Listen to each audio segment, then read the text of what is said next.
right. The time is for us to begin. I think we should wait one more minute. 1 more minute. Yeah. Sure. Because We we can are wait. expecting many more people, and that doorbell's going to ring. Yes. And I disabled it. Sorry, I disabled the ring. Oh, okay, that's fair. that's Sorry fair. about that. I can turn it back on if you like it. No, just We are because. expecting many more people, and that doorbell's going to ring. Yes. I And disabled the ring. Oh, okay, that's fair. that's Sorry fair. about that. I can turn it back on if you like it. No, just You're expecting many more people, and that doorbell's going to Ludmilla, ring. you need to. yes. I And disabled. You need to disable Oh, okay, sound that's on fair. YouTube. that's Sorry, fair. Ludmilla, disable sound on YouTube if you like it. No, just because. You're expecting many more people, and that doorbell's Okay. going to Ludmilla, ring. you need to. Yes. I I hear. disable. You need to disable Oh, okay, sound. that's fair. Ludmilla, disable sound on YouTube if you like it. Okay.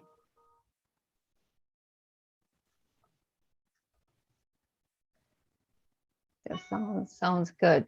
We're also live sharing, live streaming, so to say. Yeah. All right.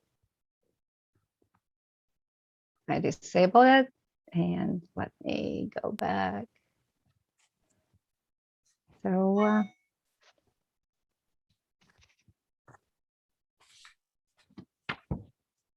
yes, we have 3 days conference, so it means that some people sign up for certain days. So we have to keep that in mind. Okay, so you 1 more minute.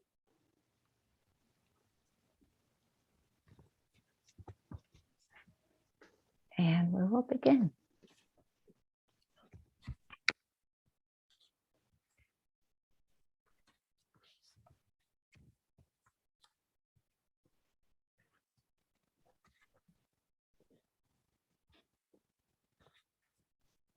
The main thing is a keynote speaker is here. Hi, Dr. Osinyanisson. Hello and greetings, everyone. Good to see you all. Yes. All right. anytime.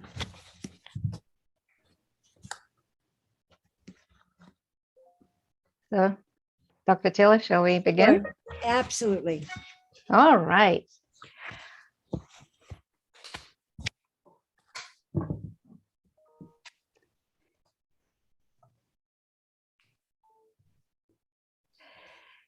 Good afternoon, good evening, good morning to all the parts of the world. On behalf of, my name is Dr. Ludmila Smirnova. I'm professor of education at Mount St. Mary College, and I'm co-chair of this conference. On behalf of our planning team, I want to welcome educators from across the globe to share their experiences, challenges, and successes related to educating during the pandemic and beyond.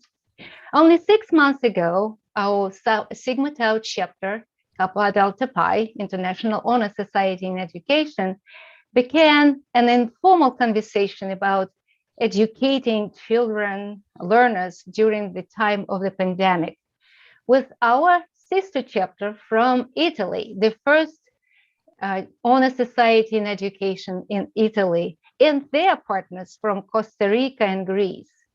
Energized by our conversations, we were inspired to reach out to even more broadly, to hear stories and voices from more diverse places.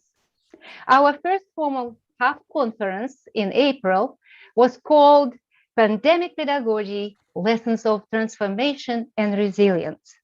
And it was really interesting we found that educators have a lot to say about the pandemic experience, the challenges it held for them and their students, and how they worked in the many positive challenges and how they dealt with those challenges, and they how created a real organic learning. The enthusiastic response echoed in many positive evaluations, and it demanded that we keep this conversation going. And that very day, we began planning for this conference, 3-day conference, Pandemic Pedagogy, Lessons Learned, Moving Forward. I wanted to just to warm up everybody for the 3-day conference. I wanted you to think and write two or three words, or maybe one phrase. What words come to mind when you hear the pandemic pedagogy term or phrase? So this is you can scan this QR code, or you can go to this link and somebody will help me, and Nelly or Lindsay, you can put the link in the chat. So, and let's see what people think when what they feel, what they think, what comes to mind when you hear the word pandemic pedagogy. And let's look. And we are using Answer Garden. Answer Garden. Here you go. Let's see. Let me refresh it.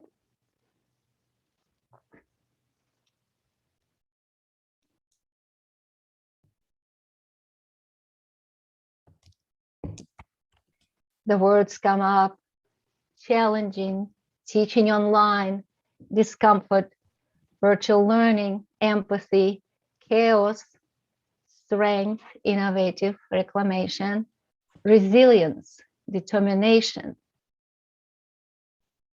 Let's see more. Well, that's what I think. That's what I thought. The word resilience became the first and the big word that comes to mind for everybody. That's why we chose it for our first conference. Okay, so I think all these things, all these concepts that we see: empathy, reframing, determination, opportunity, virtual, hardships, innovative reclamation, problem solving, well-being, all these things will be in the conversation with us. And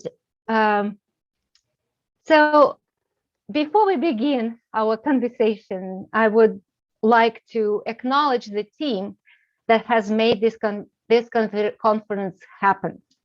My colleague at Mount St. Mary College and collaborator, Dr. Sonia Abbey-Taylor, who has offered her creative leadership, her wisdom, and tireless energy. My long-term friend and collaborator, international educational technology guru, I call Dr. Nelly Deutsch, veteran of many hundreds of webinars and online conferences and professional development. She brought her expertise into the effort. And our Kappa Delta Pi chapter officers and teacher candidates were instrumental in making this event possible. They spent countless hours of preparing for this event. And I want to particularly acknowledge our president of our chapter, Julia Loda, Vice President Lindsay Beyer, and Nicole Nasso, our social media manager. She will be sharing ideas, sharing links with you so that you would share your experience during this conference on our social media. I now want to turn to Lindsay Beyer to introduce the president of our college, to welcome you to our event, and let's get started. Lindsay? Thank you, Dr. Shimanova. So I would like to introduce our president of Mount St. Mary, Dr. Jason Adsit. Before coming to Mount St. Mary, Dr. Adsit was the Dean of the School of Arts, Sciences, and Education, and the Director of the Educational Leadership Doctoral Program and the Louisville College in Buffalo, New York. So Dr. Adsit, please welcome everyone to our conference. Thanks, Lindsay, and hi. And thanks to the KDP leadership team and to our really talented faculty members here on campus and to all of our international partners for helping pull this together. This is a really big deal and a really big endeavor, so you should all be very, very proud of it. You've pulled together people from all over the globe to talk about something that is still very much at the forefront of our minds. We're still learning so much about how we need to adjust design, instruction, student engagement, and ultimately student learning during the midst of this terrible pandemic.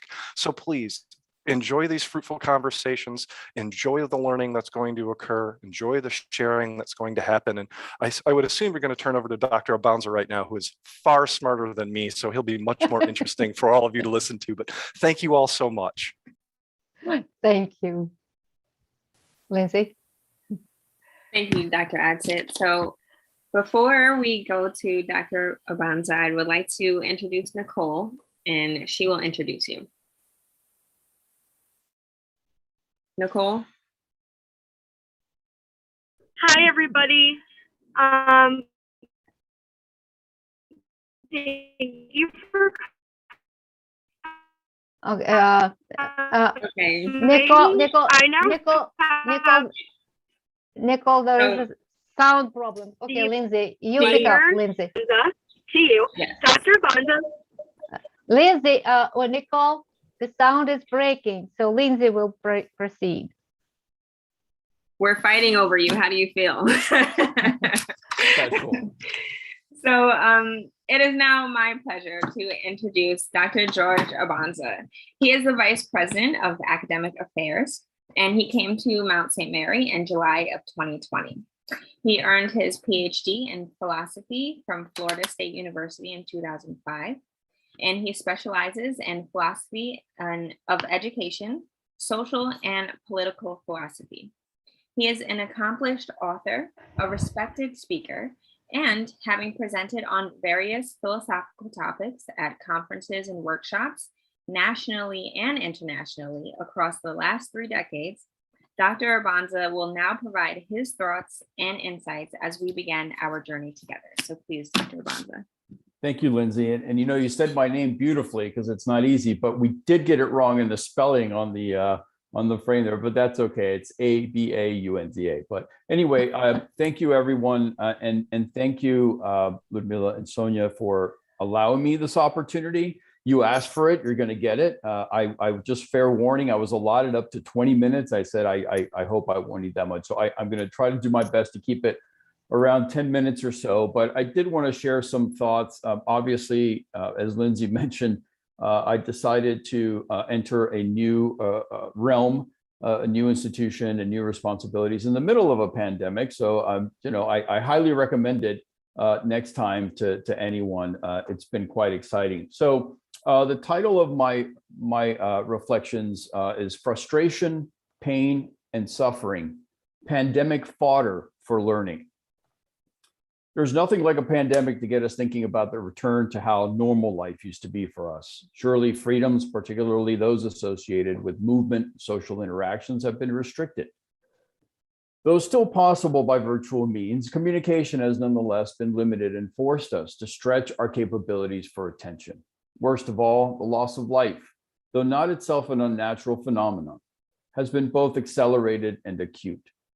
These are not small challenges by any stretch. Nevertheless, would our lives in that normal we so desperately want to regain have been free from frustration, pain, or suffering?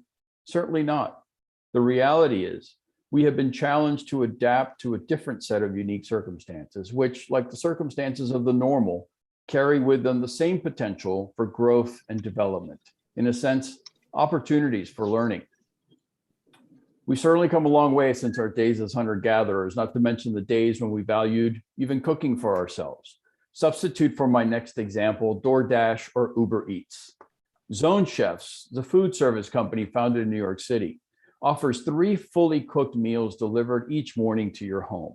All you have to do, their advertisement urges, is open your door.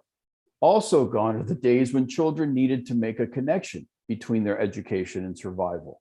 This ought to come as no surprise given the level of affluence we enjoy today in many areas of this country, which allows us the luxury of idleness that makes complacence with lowered expectations easier to bear. And for an additional 30 cents, the digitalized voice operators persuade us that number can be automatically dialed for you. Lost alongside this vulnerability of dependence are the virtues of self, perseverance, self-discipline, self-motivation, and self-reliance. Jean-Jacques Rousseau, one of my favorites, envisioned our natural passion for survival as a necessary impetus for learning, and perhaps even more importantly, the desire to continue learning. Moreover, he believed that threats to our survival summoned within us our first and most basic expressions of freedom and agency. This need to learn in order to survive is our first great teacher of lessons about the process of learning itself, something we must ultimately be motivated to do for ourselves. It is this passion which drives our efforts at doing and understanding for ourselves that is at the heart of Rousseau's pedagogy. We recognize in young Emile's fervor for personal sovereignty a kind of existential striving towards self-actualization that counters those compelling forces of nature that might otherwise stifle life itself. Emile, educated in the interstices of nature's necessities and possibilities, is able to survive within modern civilization precisely because he possesses the moral fortitude and emotional poise that makes him immune to the demands and frivolity of modern life. It is he who, owing to his unique education, withstands the turbulence of life, not to mention the pressures of extravagant consumption and bartering in unreasonable desires, the corn of the realm, so emblematic of modern life. Perhaps the most infamous example of this, and if you've read Emile, this is the walk in the forest that he takes with Rousseau, his tutor. Emile's first lesson in cosmography, one that teaches him not only the practical uses of astronomy, but also the more practical lesson of why he ought to value learning itself. Emile understands this value because he's compelled by his own needs, which on this occasion happen to include hunger and thirst, along with a hint of fear and a touch of homesickness. He is forced to ask those questions he needs answers to for himself in order to find his way home to Montmorency from the forest. In their dealings with the everyday obstacles, frustrations, and challenges before them, children must be allowed the freedom to learn from the consequences of both their successes and failures. Rousseau suggests we allow natural consequences to do their part, make their impact, have their effect, so that we gain the complementary habit of resilience with which to face life's more arduous and painful lessons. Tough lessons to learn and lessons that require toughness to teach are valuable lessons many today all too often run from by doing everything they can to avoid even the slightest hint of conflict, frustration, or pain. Rousseau warned that parents who spoil their children surreptitiously undermine their autonomy by overriding it, which is tantamount to imposing upon them the severest of restrictions on their freedom to do as they see fit for themselves. Rousseau does not intend the kind of freedom that allows students to develop their own interests in some vulgarly opportunistic sense. Rather, what is meant is simply that students are allowed to freely explore life in order to discover their own needs and interests, ultimately in the service of understanding their own need for an education. They must recognize and find within themselves their own interest in, need, and desire for learning. For Rousseau, nature contains its own regulative and ordering principles. These are reflected in those parameters established by necessity, which circumscribe, among other things, our physical and biological possibilities. Nature sets limits on what we can desire or will, as well as upon our capabilities to realize for ourselves what we desire or will. Given the creature comforts of current civilization, many of our young may no longer find themselves confronted with the ruthlessness of a bygone primitive state. The pandemic was quite the reminder. But what of the pre-pandemic challenges and threats to their survival? Among these, depression, anxiety, obesity, drug addiction, violence, emotional indifference, and ironically, the very nurturance that in attempts to shield them from peril only further threaten their well-being by extending their dependence on others. It is within this context that we may find the redeeming value of Rousseau's insistent attention to individual freedom and initiative, in his exhortation to never relinquish our personal responsibility in the pursuit of happiness. According to John Dewey, little shift here, everything we do in life occurs within a natural web of experience. Within this web, there's a wide range of experiences to be had, from the mundane to the creative. Their qualitative differences seem to lie not only in their degrees of intensity, but also in the levels of deliberative involvement with which we engage in either sort of experience. The more intentional and deliberative the experience, the more we call into action our rational and emotional capabilities, and thus the more meaningful the experience. It should come as no surprise that the great part of experience is typically of the ordinary sort. Fortunately for us, though, experience does not have to remain ordinary. So how does one make ordinary experiences extraordinary? Dewey's understanding of experience is based on his conception of human beings as living organisms who, confronted with varying environmental circumstances, find themselves having to constantly satisfy their needs. Knowledge then arises as a natural outgrowth of our need to control a stable yet precarious and ever-changing environment in order that we may maintain some level of stability, at least for the interim. According to Dewey, this capability for acquiring knowledge functions within the context of so-called problematic situations. Dewey views intelligence as the ability of a living organism in a particular relationship to its environment to maximize its possibilities for attaining particularly desired results. Take a simple example involving our habits. Some of us recall instances when we engaged in routine activities such as driving home from school or work, without being fully aware of the events that transpired along the drive. We arrive in our driveways and realize that we were not paying attention, yet we find ourselves safely at home. Dewey would say this is possible because we possess a certain amount of funded knowledge in the form of memories and habits about objects, events, and behaviors that allows us to act in such a seemingly unreflective manner. Yet, as we continue through our normal processes of living, we find our routines and habits suddenly interrupted by some new problem, situation, challenge, or uncertainty. According to Dewey, such problems, challenges, or uncertainties initiate in us the need for inquiry. Let's shift to a slightly more complex example. Every day we put the same amount of change in the vending machine, and each time we routinely receive our dose of carbonated sugar water and caffeine. But today is different. We do not get the same or usual response from the machine. We find ourselves in a situation that is unresolved, incomplete, indeterminate. The expected result is not realized. According to Dewey, we are now primed for thinking. As we begin our attempts to find a resolution to our problems, to complete the task we had originally set upon, our problematic situation establishes the context for our inquiry. Our first reaction, once we move past determining that we now have a problem, is to formulate hypotheses about possible alternative plans of action. So, for instance, we might set upon pressing buttons, shaking the machine, kicking it, putting more money into it, making another selection, or taking the more civil approach of calling the number on the machine so that we might retrieve a refund. Good luck. What is informative here with regard to the nature of experience is that Dewey would have us keep in mind that all of our hypotheses are necessarily derived from the possibilities made present to us by this particular environment, along with the fund of knowledge we already bring to the particular situation. As we continue to search for possible resolution, we might further refine or clarify our hypotheses to better suit the problem at hand. Ultimately, we must do something overtly to bring about the anticipated result and thereby test our hypotheses. It is important to note that until we have actually acted upon our ideas so as to bring about the desired outcome, that is, until we have tested our hypotheses, we have not yet brought our experience to fruition. Once we do so, whether or not we actually get our soda, since resolution of this issue does not necessarily mean we end up with a soda in our hands, our habits have been transformed through an adaptation to circumstances that have been encountered and subsequently resolved. In other words, we have learned.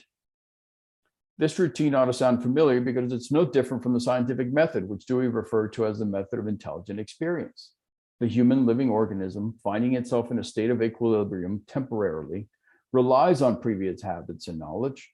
Suddenly and inevitably, a problem situation or an indeterminate situation arises, whether unexpected or planned, and the equilibrium is disturbed, forming an unstable situation. Incidentally, a critical role for educators is to prepare those in their charge for the unexpected and to deliberately place before them well-planned problem situations. This elicits a response in the organism, which reacts by attempting to apply previous habits. But when these are insufficient for dealing with the new situation, there's an intellectual response that requires a clear definition of the problem. The organism formulates hypotheses, that is, possible courses of action drawn from previous knowledge, habit base. Thinking through the meaning of these hypotheses, analysis, dramatic rehearsal, as Dewey calls it, are applied in experimentation and testing, leading to the application of results and the resolution of the problem, thus completing a new circuit of understanding such that the organism is once again in a temporary state of equilibrium. Dewey puts it in the following way, quote, "To learn from experience is to make a backward and forward connection between what we do to things and what we enjoy or suffer from things in consequence. Under such conditions, doing becomes a trying, an experiment with the world to find out what it is like, and the undergoing becomes instruction, discovery of the connection of things," end quote. When we pay careful attention to this process and its outcomes, we reshape our previous understanding of similar situations. At the same time, we have, even if ever so minutely, transformed not only our environment, but also in transforming our habits, we have transformed ourselves. According to Dewey, engaging in a process of inquiry by means of which we resolve problem situations somehow changes us, if for no other reason, because it adds to our repertoire of possibilities for future thought and action. In other words, education is about becoming something more than we were prior to facing the problem or adversity. Inquiry empowers us to better deal with our subsequent problems and adversities, such as the basis for growth and development, that is, for learning. In this vein, the learning experience has much in common with what Dewey calls aesthetic experience. In both, whether as artist or student, we begin with a problematic situation and forecast the consequences of possible alternatives for thinking and acting, and in this case, for artists creating. We do this in our search for a path that will integrate competing desires and through readjustment, restore equilibrium to our incomplete and dislocated experiences. According to Dewey, inquiry itself is, quote, "the controlled or directed transformation of an indeterminate situation into one that is so determinate in its constituent distinctions and relations as to convert the elements of the original situation into a unified whole," end quote. This is as true for the artist as it is for the student. For both, inquiry, in essence, learning, is the process of reorganizing, resolving, and transforming problematic or incomplete situations into unified experiences. Dewey's educational and aesthetic philosophies are thus grounded in an understanding of learning and creation as adaptations and growth of a living organism seeking a biologically based equilibrium within an ever-changing natural or social environment. It is because knowledge is our greatest adaptive tool as intelligent beings, from our most fundamental efforts to ensure our continued survival to our greatest creative feats, that learning and creating take such a prominent place in Dewey's philosophy. So whether engaging in laboratory experiments, introducing brushstrokes to canvas, or navigating the newly established social practices brought on by a pandemic, our circumstances are simultaneously adjusted and unified. New meanings are derived and former ones given new life. Energies are explored and redirected. As Dewey states, quote, "all intelligent activities of humankind, no matter whether expressed in science, fine arts, or social relationships, have for their task the conversion of causal bonds, relations of succession into meanings. An aesthetic sensibility brings our interest, reflection, and emotion into a focused attention upon the very objects and events that provide us the proper conditions for the realization of harmony in our experiences. Interest, reflection, and emotion so honed make way for our ascertaining meaning, equipping us to make better sense of ourselves and our circumstances." Yes, a pandemic of such epic proportions has introduced challenges, difficulties, new sources of tremendous anxiety, pain, and suffering. But for those very reasons, has also presented to us opportunities for continued growth and development. In a word, learning. As I have consistently said to colleagues throughout this time, I believe teachers, as problem solvers, are equipped precisely for the challenges we continue to face, as well as for harnessing these challenges into opportunities for innovation and learning. I wish each of you meaningful learning experiences throughout the conference. Thank you. Thank you very much. And look at the screen.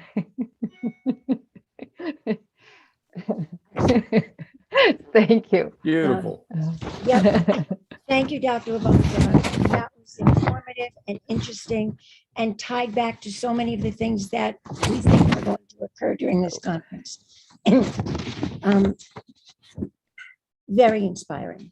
So I'm Sonia Abbey Taylor. I'm an associate professor of education here at the Mount. I'm really proud to be working with Dr. Smirnova on this project and many others. She is a motivator and a mobilizer and gets things going and has enabled our chapter to rise in many ways. So I'm also proud to be working with the incredible chapter of students in KDP. Our teacher candidates, whom you'll meet in our concurrent sessions, have worked tirelessly with us to bring this conference to fruition. Now, they may not all be here now, but I counted the number of countries that are represented in the registration. There are 22 different countries who have registered: Azerbaijan, Bangladesh, Canada, China, Costa Rica, Greece, Great Britain, Germany, India, Israel, Italy, Jordan, Lithuania, Myanmar, Palestinian territories, Russia, Poland, the Ukraine, South Africa, Sweden, Thailand, and the USA. We expect them all to be here tomorrow. So this is truly an international conference. And at no time in history do the words international or global have more importance or more magnitude than they have today. We are experiencing an international pandemic. Addressing climate change is an international challenge, and creating a sustainable environments is an international challenge. Eradicating poverty is an international responsibility. Education is a path out of poverty. Providing education for all needs to be an international commitment. All of these issues connect to what we think and the actions that we take as educators. We hope that this conference confirms the value of international discourse and creates a space for problem solving, as Dr. Avanza referred to. We hope that you benefit from the content shared by presenters and attendees, and hope you make connections to others that are here today and tomorrow and Sunday, and that you develop and maintain relationships with each other so we can create an international network of educators. As I close my statements, I join Dr. Bonza in quoting Dewey. Understanding one another means that objects, including sounds, have the same value for both with respect to carrying on a common pursuit. We are here today in a common pursuit of the lessons learned and the ways to move forward during the pandemic. So thank you for joining us today. And now I'd like to turn over the screen, I guess, to Nellie Deutsch and Dr. Smirnova to introduce our first or second guest speaker. Yes, so this is some information about Dr. Nellie Deutsch, our contributor to this conference and helper, and she designed and created video for our conference. And before we introduce our keynote speaker, I would like to, Nicole and Lindsay, please provide the links to our social media so that participants could share their experience on our Twitter and our Facebook and all other ways. So it is my pleasure and honor to introduce Professor Ebba Asin-Niljansson. She's from Sweden. And you know, all these days, we've been collaborating for a long time. And during this week, I was in contact with Ebba, and I was visiting her Facebook page. And almost every day, Eva is presenting a keynote speaker at different conferences. It's just amazing. So Nelly, would you like to add something, anything? Only unmute your mic. Unmute your mic, I Nelly. would like to add that Dr. Osha Nilsson is an amazing speaker and human being. And I think that's one of the key things about her. She's been presenting with in my online conferences, free conferences, since 2009, every single year. And sometimes she registers a year in advance. And I think this is what we are as educators. We are caring individuals who do our best to spread the word about humanity and how we can help one another. And learning together and collaborating is one way of doing it. Giving forward to others. And I think Professor Eba is an example of such a person with her amazing attitude to others, giving, and the open education resources. Everything that she does comes from the heart. So it really does give me great pleasure to be here with Professor Eba and everyone else. So thank you everyone for making this happen. Yeah. So it is my pleasure and honor to give the floor to Professor Eba Oshin-Nilsson. Thank you so much for, first of all, for the kind invitation to this very promising conference over the 3 days. It's amazing that you have made it. And it's amazing of the program you have put together. And as I heard from there are people from 22 countries. It's really fantastic. And thanks a lot for your very kind invitation also to letting me be here together with you.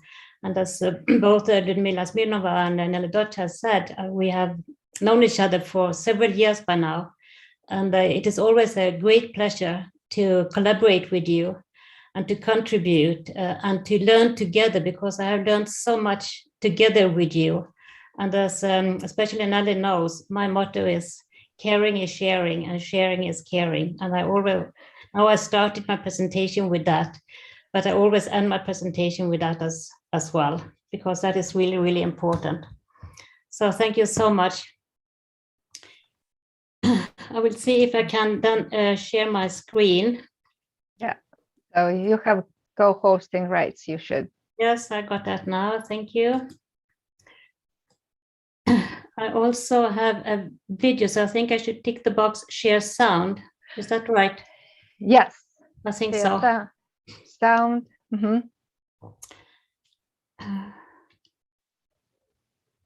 It says I need to have some password. It's your password, I think.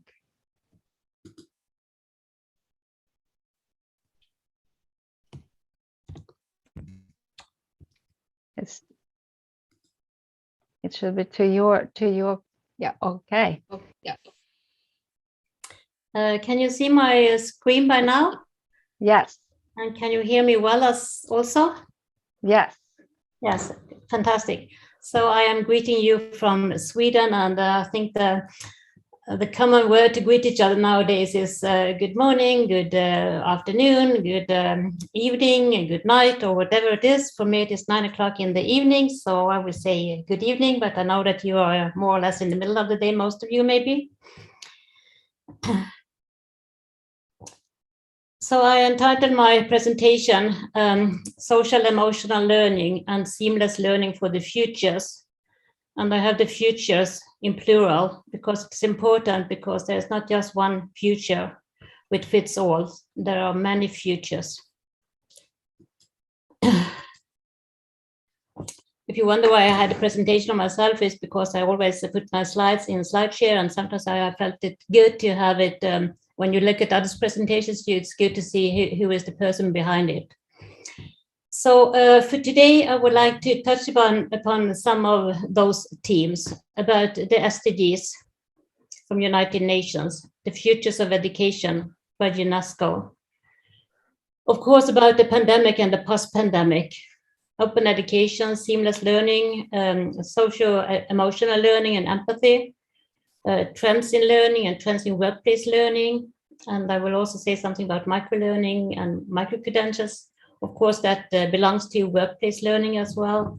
And also about reimagine our future together. And I think together, and as was said also previously, collaboration is really the word. So it was maybe that should have come up in the word cloud, I think, as well. Otherwise, I think all of the most important words were presented in the word cloud. So those are the themes I would like to try to touch upon.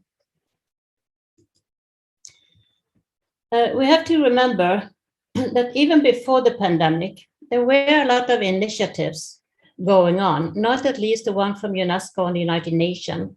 And that was already in 2015, 2016, because it was clear that there was something wrong with our educational system. So I will argue that, of course, we saw and we felt and we were part of a lot of really, really hard suffering during the pandemic.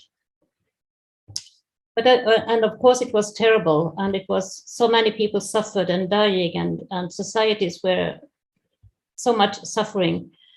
But there were many of those problems were well known even before. So that was why many global organizations and even national organizations were trying with a lot of initiatives to try to come out of some kind of other kind of approach, not at least for education. And as we know, we have the SDG 4, directly dedicated to education, because it also has an impact at all the others, to achieve the others, either direct or indirect, or they can enhance the others.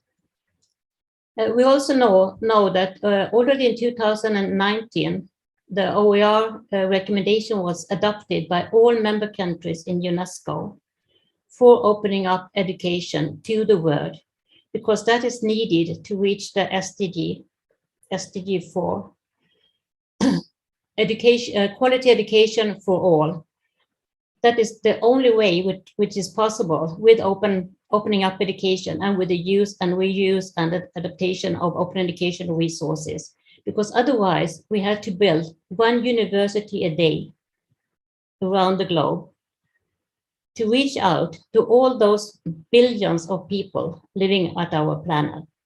And that is not possible. That is neither desirable. So the pandemic showed us the missing, some kind of the missing gaps and what have to be done. And maybe also it had urged to do something about it, because earlier on it were maybe more like desires, but now we really saw, all of us. And I'm working so much internationally, so I see and hear every day. And as Ludmila was saying as well, I used to talk with people from all over the world every day, and I used to have keynotes all over the places more or less every day, at least once a week. So I meet a lot of people, and I do also a lot of research in this field. So we can really say we have some kind of global understanding about what are the lacking and missing points in our educational system. And the pandemic has shown us so obviously what that is. So it is our responsibility to try to solve it and to find solutions. Now I will show you a short video. We will see if it will work. It is from The Futures of Education by UNESCO. It is nearly 2 minutes. We will see. Please let me know if you can hear it. What kinds of futures do we want to shape? Accelerated climate change. It's okay? Artificial intelligence and biotechnology. Yes. Good. Increasing exclusion and fragmentation. Our world is becoming more complex and uncertain, with many disruptive challenges.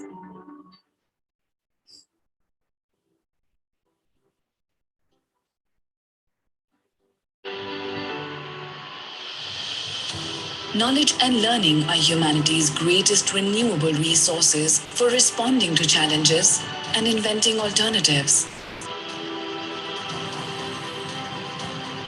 Yet, education doesn't only respond to a changing world. Education transforms the world. But to create the futures we want, we must rethink education. UNESCO has launched a global initiative to reimagine how knowledge and learning can shape the future of humanity and the planet. We are looking at 2050 and beyond, and we want to partner with you to discuss, debate, and re-envision the ways education enables us to become what we want to become. For ourselves, for each other, thinking together so we can act together. Join the conversation and let's make the futures we want.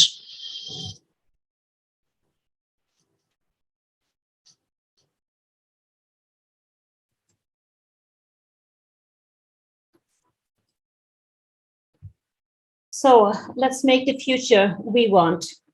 And as it was shown in the video, we need to do something about our educational system. And this was already launched before the pandemic in 2019 when this initiative was launched. And as you heard, they take another perspective. In the educational system, we are so used to we offer courses, we offer degrees, we offer a lot of things, we offer research, we offer whatever it is. But is it really needed out there in the society?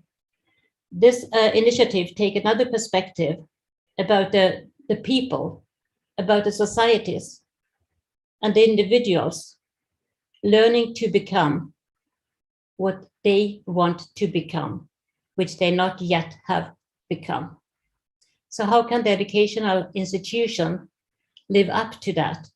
And I think, and I will argue that due to the pandemic, this has been so obvious that we need to change perspective towards the learners so they can orchestrate their own learning. And also to be part of, not just to be part of it, but to take control over their own learning pathways. So the vision of this system is that knowledge and learning are humanity's greatest renewable resources for responding to challenges and inventing alternatives. And yet education does more than respond to a changing world. Education transforms the world. And that is also related to the pandemic, because the whole planet had suffered. So how can we transform the whole planet to be something we want to be part in, and also for our children to be part in?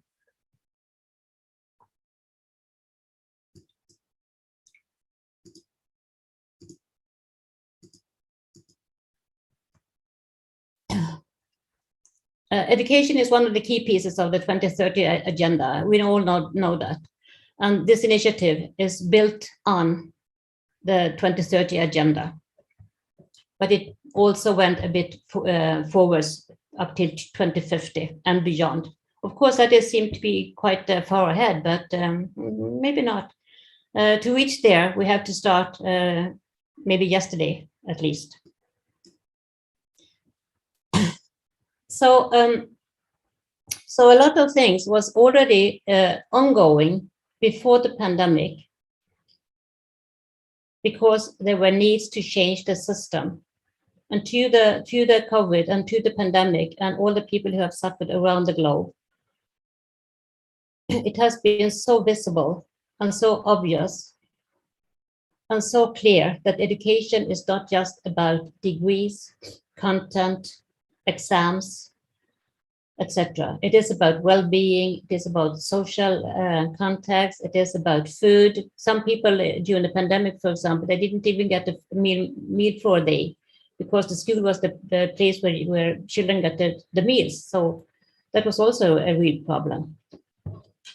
So education is so much more than the content and the buildings, because education and learning take place all over the places. And that is also why we need to see formal and informal and informal learning more merged together. And that was one reason why I chose the topic of seamless education and seamless learning, because it is have to be brought together. I think it is now then important to have this map in front of you to really understand how it looked like. And just in the news today in my country, many countries, the COVID-19 has decreased in most of the countries, and some countries are going to lock down again. For example, my neighbor countries in Norway and Denmark and Germany and Austria, they are really suffering for the moment. So we can't say going back to the normal, because the normal we knew back in 2020 doesn't exist any longer. And I'm not sure either we want to go back to that, but because, as I said, so many of the problems in the school system and education system was there before, but we were ignoring it because we were so used to it. So because we have lived in it with, 100 years or something. So of course, the COVID-19 has resulted in some kind of paradigm shift on how learners of all ages worldwide can access learning. And that is not just in the school buildings or by the books or from the teacher. So it is more than ever essential that we have a global community and collaborate together to foster universal access to knowledge and to quality knowledge. So already in the very beginning, UNESCO started a lot of initiatives. For example, they had this call about supporting learning and knowledge, sharing through open educational resources. They also had a lot of another initiatives, and some of those are here. For example, how to build crisis-resilient learning system. Resilience was one of the words in the word cloud in the beginning of this conference. For example, about exploring sustainable open education resources, business models, to go further on than about the textbook, to really implement and internalize the OER recommendations, five areas. So it goes beyond the textbooks, and also about guidance on how to use open educational practice and culture during the COVID and pandemic. And also about that COVID-19 was a catalyst for greater use worldwide, both with OER, but also with MOOCs. All the larger book providers, for example, they really increased their numbers, both in learners, but also in courses and contributions from universities and other stakeholders. Also, the OECD did a lot during the pandemic, and they put a lot of resources and research together and about how to build a resilient recovery, because that is really important. And that is also why we can't go back to the normal, because it doesn't exist. It is about building a resilience recovery, because there will come, this was a crisis worldwide, but there will come other crises. There will be floods, there will be fires, there will be earthquakes, there will be maybe other kind of diseases, whatever. So they made a lot of research from OECD, and that they put forward this research report about lessons learned from on education from COVID-19 worldwide, and some of their lessons were about learning is a relational and a social process, and maybe this is the most important shift. As I was also touching upon before, it is so much more than exams, content, degrees, or whatever. It is a social process. And education systems are not too heavy to move. We saw that we could move more or less over a night worldwide back in March 2020. So why can't we continue to move? But we have to remember it is very big difference with this urgent remote distance education than well-planned qualified distance education. Although maybe some say that the children were suffering and distance education is not good enough, etc., maybe that is true. But that is not. That is because it was many teachers were forced to do it, and what they did was more or less just to put the content to the computer, and with a Zoom or whatever kind of system they had, and that is not qualified open distance education. OECD further go on with those 3 lessons. Education actors should nurture resilient mindsets that value people and processes over classrooms and devices. Again, it is about people. Number 2, educators need new skills and new knowledge to capitalize on new education priorities.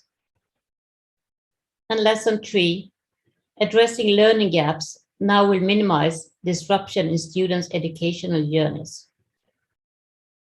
So if we really are serious about the lessons we have to learn, it's about to try to not make further disruptions in students' educational journeys and how they can orchestrate their own learning. And that is also why we need to take the learner's perspective, so they can become what they want to become.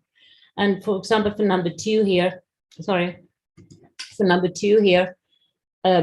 many educators were not prepared going online. So that was maybe why it was failing quite a lot in the beginning. I mean, they did their best. They did their very, very best. It was not an easy situation. And the institution and the leaders and the infrastructure and the whole ecosystem were not prepared. And it was also clearly showed that the institutions who were rather well prepared with the infrastructure and had an ecosystem and had resources in place and had teachers with competence and had a strong leadership with both power, but also about encouragement and about who were brave enough to do something with courage. They succeeded much to a larger extent than maybe those who didn't have that. So there are new competences required. I will talk about some global studies from the pandemic. I have myself been involved in those 2. And one was immediately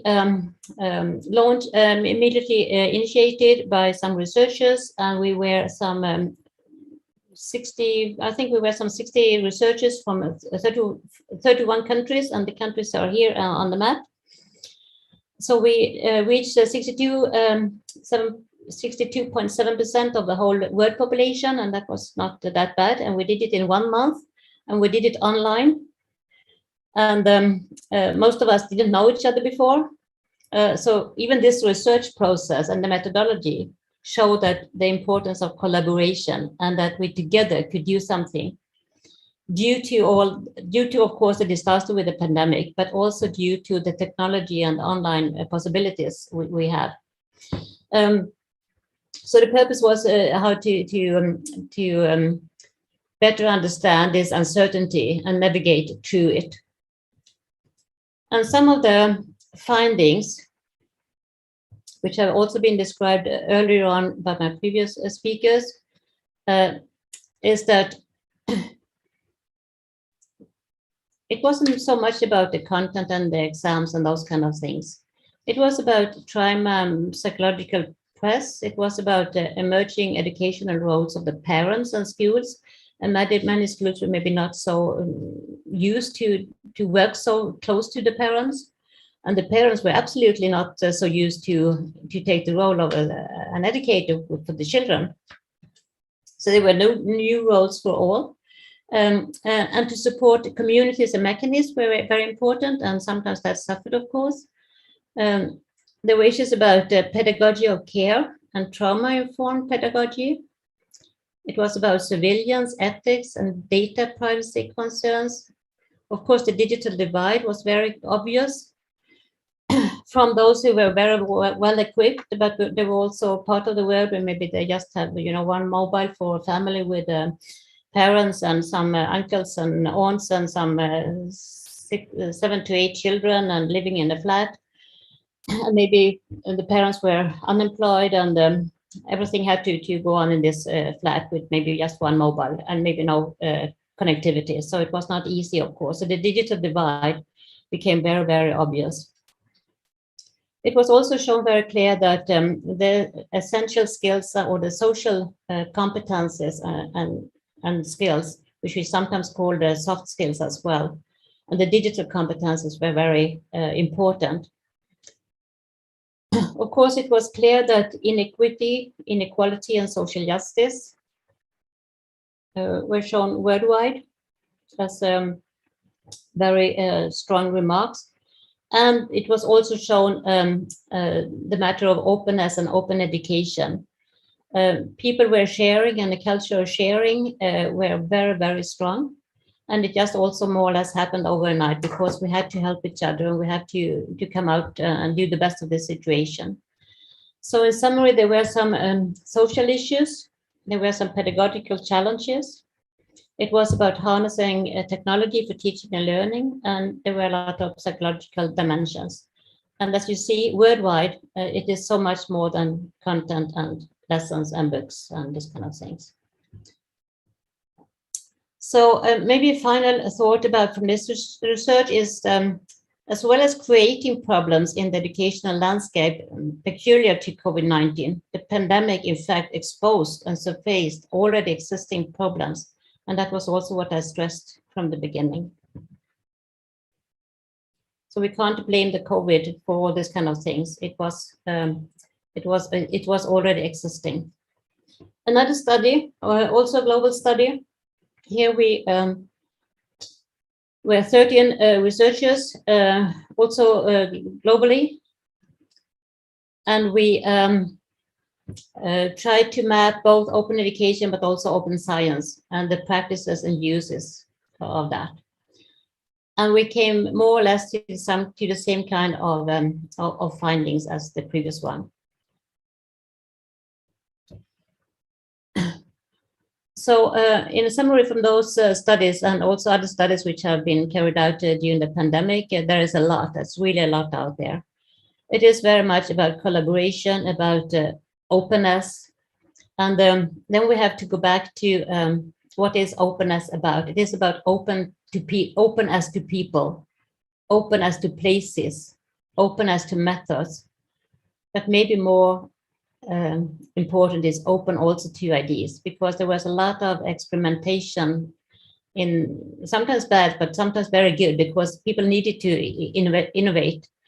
I know that you can't see on the screen here about the open principles, but I will just say that also already before the pandemic, the issue of open education has been very much put forward. And here in Europe, we have a research center for the European Commission, and they have come up with a framework about open education, and that then encompasses 10 dimensions. That is about strategy, it is about leadership, technology, it is about quality, of course, and those are the transversal pillars. And then there are the core pillars, which is about pedagogy, content, recognition, those kind of things. And what it shows is very much that there is an ecosystem. And those of us who are working with open education, we know why open is important. And the most important, I will argue it, because education is a human right, and it is about social justice for everyone. And that goes back already in 1948. So that is not anything new either, but we need to remember it, and we need to work forward with it. So to provide qualified education for all, it is important to work with open education, because that is, as I said before, the only way to reach everyone, because the education system is very, very exclusive as it is, because it is just for the elites who can enter the universities, and in many countries they have to pay very high fees, and also a lot of money for the books, and sometimes also money for the exams.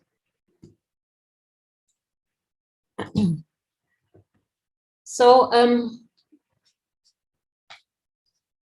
as you may have noticed, I have focused this session more about the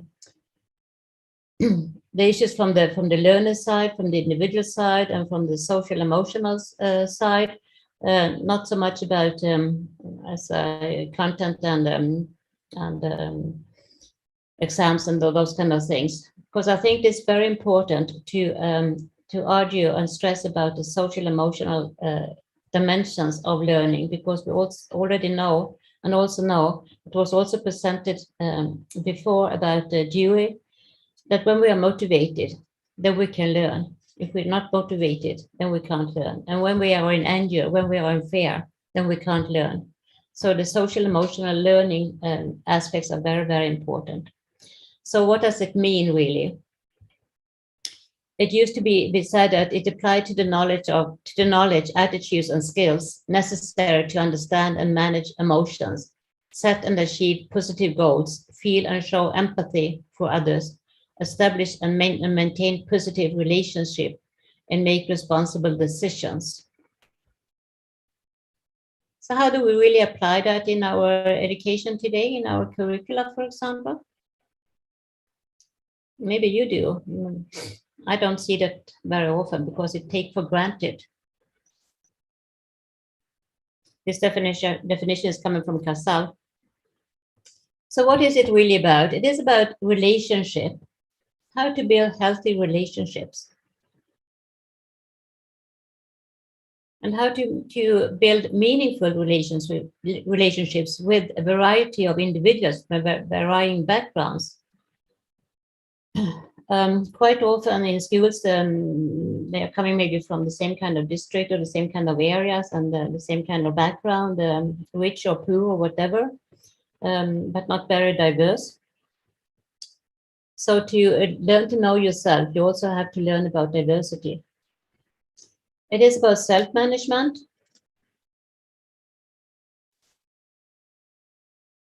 And that is also very much about how to orchestrate your own learning. It is about self-awareness, to understand personal emotions and thoughts and how they lead to particular behaviors. It is about social awareness, to see a situation from different kind of perspectives, maybe not just my own perspective, but also the perspective of others, from my peers, my friends. That is also very much about diversity. Because, you know all this kind of thing, but I mean, in schools, how often are we really taking this seriously and discussing it? It is quite often that, you are in a class and with the same kind of background and more or less with the same kind of thoughts, and you're not exposed to others, which you maybe were now in the COVID-19 because everyone was at home. It is very much about responsible decision making and to make healthy decisions, and also to make social actions based on ethics, safety, and social norms. Again, how do we really address this in the curricula today in the schools? And how do we really do we even address this in our exams? In my opinion, I think many exams are mainly about content and the subject, facts and figures, this kind of things. But in real life, the social emotional learning is the most important, because you need to live in a society together with others to make the healthy decisions and to be part of a community, to be part of democracy, to shape human rights and social justice and equity. Sometimes I think it is good to go back to the roots. One of the pioneers in our field about open education is Wedemeyer. And he used to say that the openness have different kind of dimensions. It is about open access. It is about open participation. It is about open accreditation, open admission, and openness in practice. And maybe some of you have read this wonderful book, Learning at the Back Door.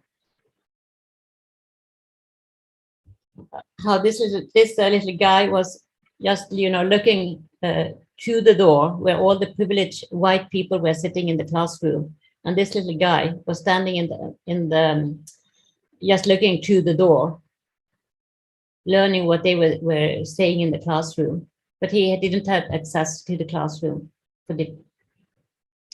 So So I think we need to go back to the roots and see what they can learn us and how that can be applied today.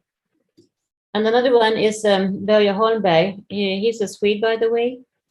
He already developed also the empathic approach in theory and practice in the 1989. And he emphasized the interactions and conversation and the atmospheres and feelings and trust that are essential for learning, not at least distance learning. And also that we really need to examine and be serious about the students' willingness to learn. And that means that personal contact is essential. So for example, in the beginning of the COVID, when more or less everything was going on Zoom, how was the personal contact in the beginning? Well, we just saw each other in some kind of window, and some didn't even have their camera on, or for different reasons. Maybe they didn't want it. Maybe they didn't have connections enough. I mean, there were sure for different reasons, but the personal contact is essential for learning. And he also very much emphasized the lifelong and lifelong learning and learning throughout the lifespan. And that means that lifelong learning doesn't begin when you are 20. It began when you are born. And that is also important to stress, because sometimes we think about lifelong learning that, for example, when you're in maybe 50s, you're going back to the university, doing some kind of course or degree, whatever. But lifelong learning is throughout the lifespan, and that is also why we need to merge formal and informal and informal learning much more. So then we come to seamless learning, because that is exactly what that is about. How connecting learning experiences and learning activities can take place. And this is just one model. It used to be said that it is seamless learning is both about pedagogy, about the context, and about the content, of course. And it's usually done with different kind of advices. Mainly, it is also sometimes called actually mobile learning, or it's also called outdoor learning, because it is learning takes place in different kind of contexts. And of course, that was really what also happened during the pandemic. Although the learning didn't take place in schools, but it took place in other places, either in the homes or on the streets or wherever people could be. So it's often made of, it's also used technology supported scenarios. It's also experienced to various contexts. Again, about formal, informal, and non-formal. And thereby support improving and enhancing learning processes. And continuity of learning across environments and settings.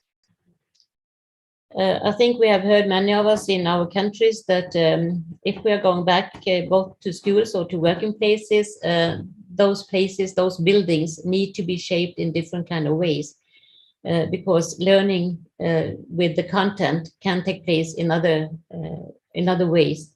So there must be a reason for coming to the working place. There must be a reason why coming to the classroom.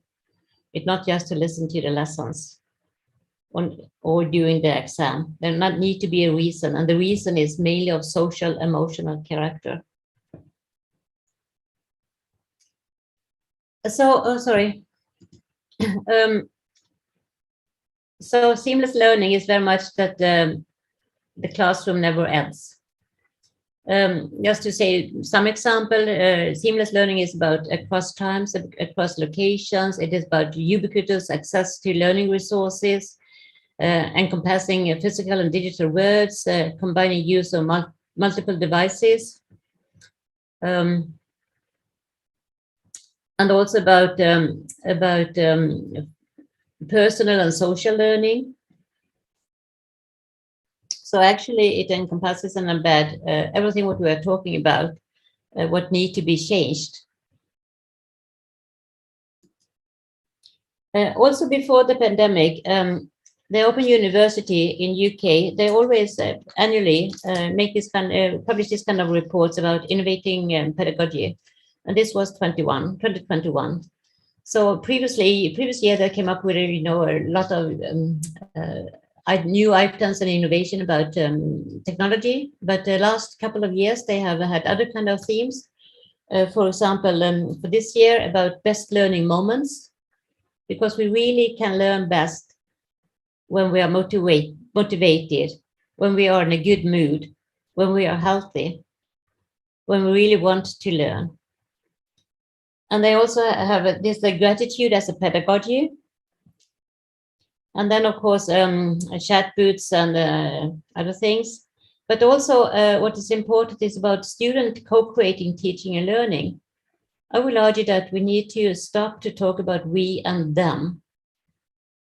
We need to talk about us. We can do this together, and learners need to be collaborators, co-creators. And not at least working so much with the digital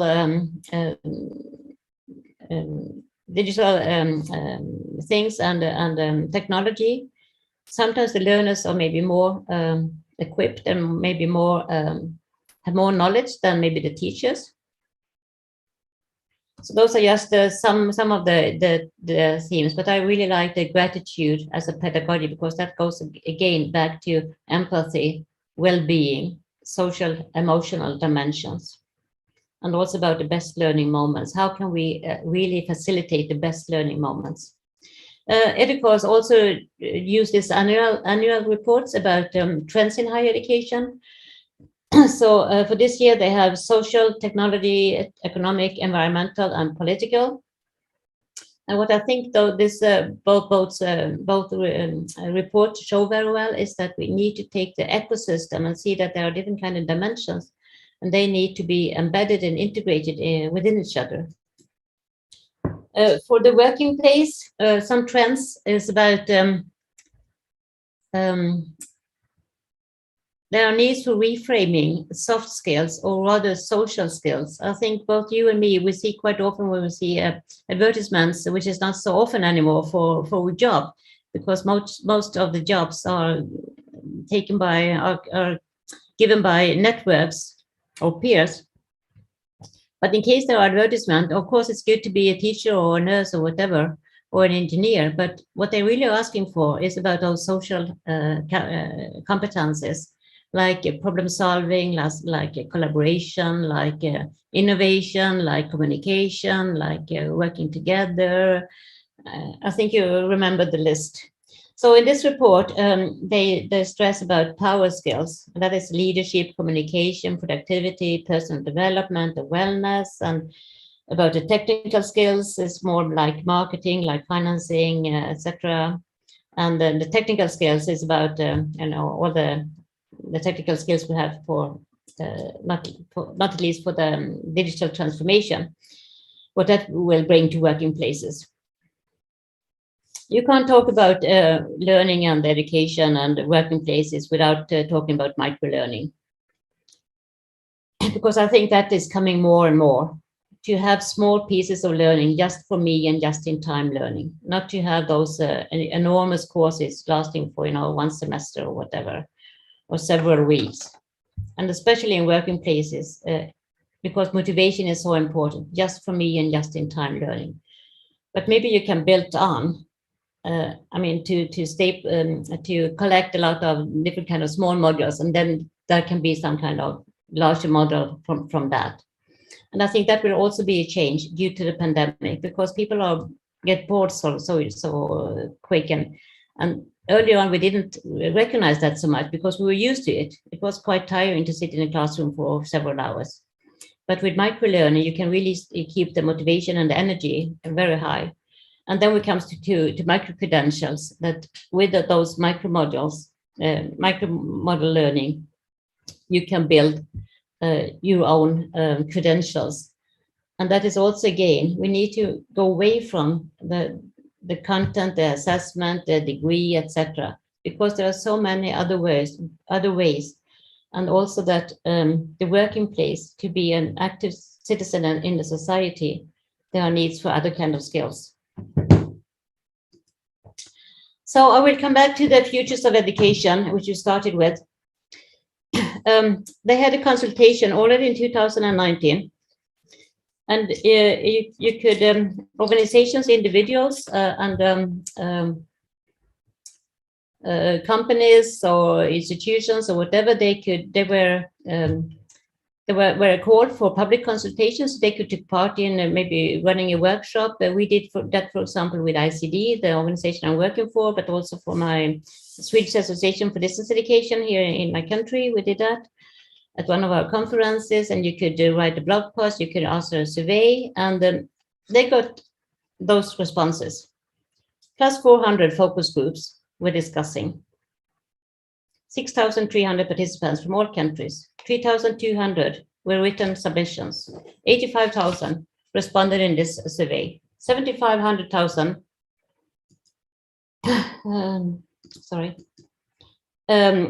participated in events and webinars. Quite an enormous population. Wednesday, the 10th of November, the report was launched. I don't know, maybe some of you participated in the launch, I don't know. But they have now have this report from all those consultations, and they have worked for 2 years by now with all those kind of people from all over the world, and a lot of reports and a lot of consultations in different kind of languages. I don't have not the exact figures about it, but they have come up with this report, Reimagine a new social, reimagine our futures together. Our futures, a new social contract for education. I think this is really, really promising. So what you need to know about UNESCO's Futures of Education report, here are the chapters. It is about towards more equitable educational futures. It is about disruptions and emerging transformations. It is about the pedagogies of cooperation and solidarity, about curricula and the evolving knowledge commons, the transformative work of teachers, and the safeguarding and transforming schools, education across different times and spaces. And remember, this was started before the pandemic, and then most of the work was done during the pandemic. And I think their conclusions are really, really important. And I think that will form our new, although I hate to say the word normal nowadays, but the new normal. So by that, I will show you a short video again. The futures of humanity and our living planet are at risk. We are at a turning point. Urgent action is needed to change course and transform the future. Everyone alive today has a tremendous obligation to future generations to ensure that their world is one of human rights, abundance, and not scarcity. Education is one of the key ways we address inequality, exclusion, and work on healing our damaged planet. But to transform the world, education needs to be transformed.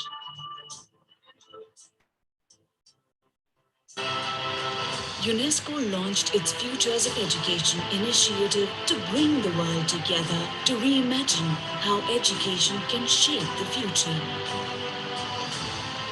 Despite the urgency of action and in conditions of great uncertainty, we have reason to be full of hope.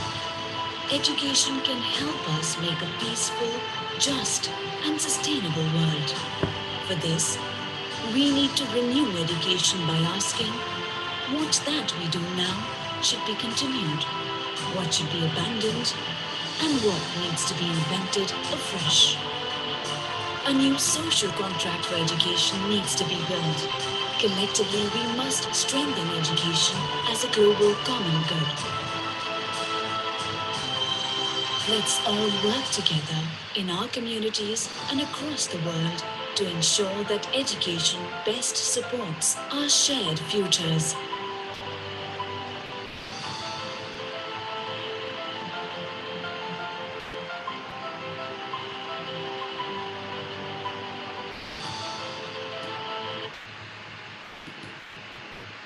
the future. So the core pillars in this report is about what are really the content we have in our education curricula and system today. Is it really relevant? They argue that everything in education need to be related to the challenges we are facing globally.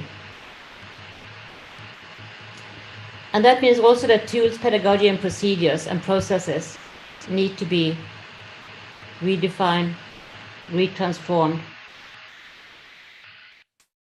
or whatever. And also, what are really the values we built our education system on? So that is also why I will argue we can't go back to the normal, because that normal was built on other kind of values, other kind of relevance, etc. We need to build for the future. In this initiative, one can also be involved in different ways. You can act and you can have surveys that you can have workshops, focus groups, or whatever. If you would like to learn more about it, there's a lot of information on the webpage. So the way forward is about we need to build relationships with each other, with the planet, and with the technology. And that lays out the vision for learning and knowledge to design to help and achieve this. And one of the keywords is about collaboration, and that they were stressed that very, very much. So with that, I will end, and I will thank you so much for the opportunity to share this with you.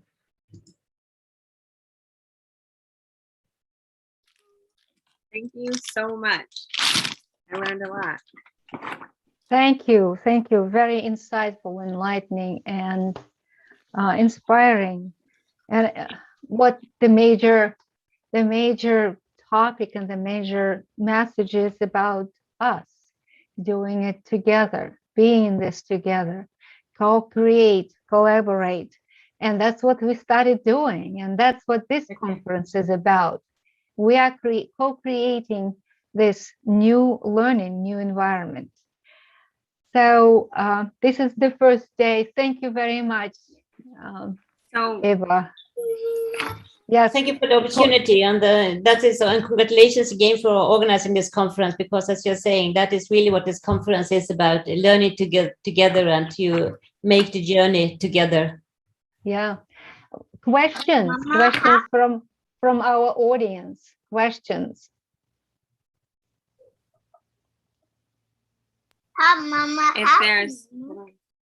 If there's no questions, in the chat, I'm going to put in our website so you can all check out the program and see the schedule of presenters. Tomorrow, we will be starting at 9 a.m. and going to 4:30, and that's Eastern Standard Time. For those of you who are seeking credit for CTLE or KDP, the sign-in sheet is now in the chat for you. And we will be posting the sign-in sheets at the end of the event, so you just have to stay tuned for those each day.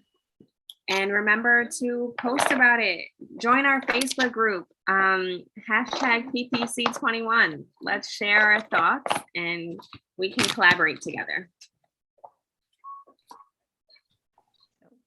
Thank you very much, everybody. Thank you. See you tomorrow at 9 o'clock. Right. Thank you. Early. Bye. Bye. Thanks for coming. Thank you. Bye. Thank you so much. Bye-bye. Thank you.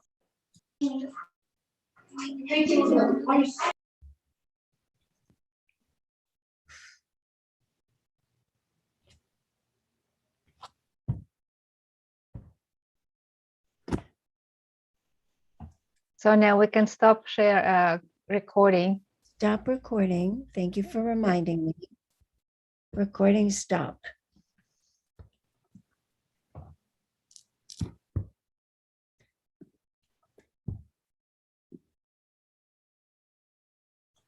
Right.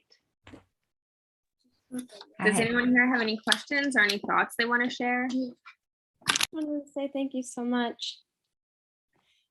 Thanks, Gabby. See you tomorrow, maybe. Yes, I'm coming to all of them. Good for Oh, you. wonderful. Good for you. I'll see I you guys see. tomorrow at 9 a.m. Okay. I We see actually- Julia. Julia is here. We That's actually have the- 180 people registered. Yes. I'm hopeful that they will be here tomorrow. 186, Dr. Taylor. Okay, 186. So I'm definitely hoping Yeah. they will be here tomorrow. Can I ask a quick question? Sure. When I was looking ahead for the day's events, it shows several people presenting at the same time. Are Yeah. we gonna have to pick and choose, or is Yes. that, Now you have to pick and choose. Yeah. and how do we go about? There is a program. Lizzie, can you share the link to the schedule? That brief one. There is a program on the website. If you go to website, you will see there is also schedule there, and you can see the name, the titles, and we will have. We'll have breakout rooms on, like tomorrow, there will be a breakout room and each person will have one. So you can bounce back and forth and you can kind of see clips of everyone or just stay in one. Does that make sense? I'm opening up the schedule now. This is what you would see. Descriptions of all the different programs. Yes, I printed that off. Okay, so that's really how you choose. If there's Well, one. printing not helping, Tara. You can click on the links and they will bring you to the session. Just read which one you like to go to. And Okay, so we'll click on, okay, that's what I was asking. yeah, Oh, yeah, there are links there. Yeah. You did the registration, obviously, right? Okay, so you use the link for day 2, and then we will open up breakout rooms. Yeah, you can click on these links on the top. Dr. Okay. Taylor, can you go up? Yeah, and click. Okay, this is for yeah, tomorrow. yeah. Well, and here's tomorrow's Saturday's workshops. And then what you'll do is when we open up the breakout rooms, you'll see the title of the one that you want and you join that one. Okay, So there'll be 3 breakout rooms and you go to 1, 2, or 3. okay, And there'll be something to indicate which presentations they are. okay. Okay. We tried to simplify the process as much as possible. I appreciate it. I'm just not a technology person. And I'm trying really, really, really hard. So bear with Good. me. Well, you're Well, here. It means that you're okay. And exactly. And you know what? One day at a time.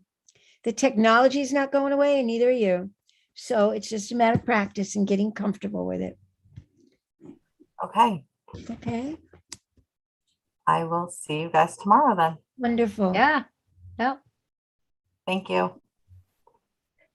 Bye. Julia, you are presenting twice. Did you see that? And is Danielle still here? Danielle, do you have a question? Is the YouTube live still on? I think I stopped it. Do you want me to just stop share? You can do. Yeah.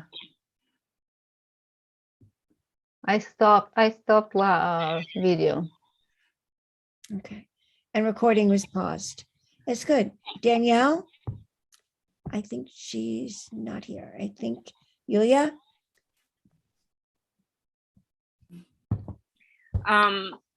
So how do you think it went? Well, could you put the PowerPoint up of Dr. Abanza so I could take a picture of it really quickly? Sure. I like that we got the names into the board members slots. Of course. I have to share, right? You want me to share? Yes. Okay, just a minute. Like, I'm a little bit tired. That's good. Yes. And you know what, Ludmilla? I had changed the name on multiple things from UA to AU. I don't know how the slide got to do that, I don't know. I don't know. It's but she just said it right, and that's the most important thing. right. Yeah.